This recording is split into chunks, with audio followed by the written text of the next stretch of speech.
I pry my cases off, I use a soft hammer against the motor and I get behind these tabs, give them a little bump.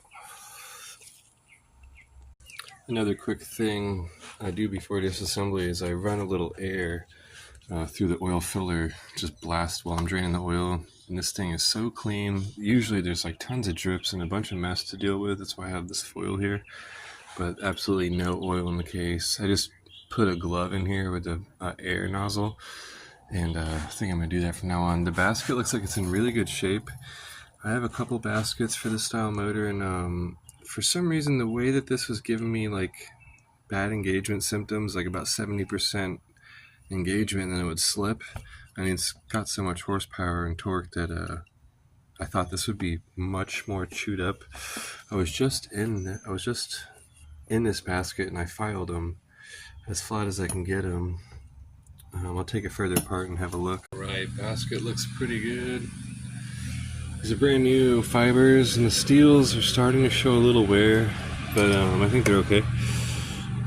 It all adds up. There are 10 fibers and 10 steels, so that little bit of wear could let you slip. You know, dealing with over probably right around 80 torques. So basket looks good. It'll need to be serviced next season or whatever, depending on how hard you ride. If it was a track bike, it'd be like maybe, I don't know, 10 sessions, and it'll start to chew some really, downshift really hard. And I like to ride, so I just serviced this thing when I put the new fibers in a couple months ago. Probably less than 3,000 miles, and I mean, I've been riding with assembly.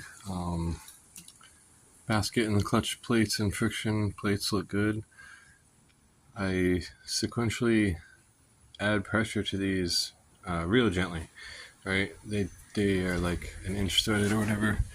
I check my clutch after every gentle rotation because in the past I've had them buck up and get super hard. That would mean you're trying to compress your hydraulic unit from this side.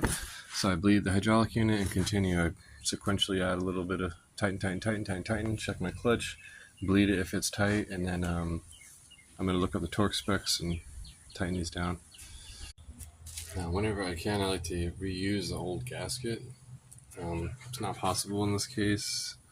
I'm tempted to, but I just really hate scraping gasket material off. You almost gotta make special tools for these tiny surfaces.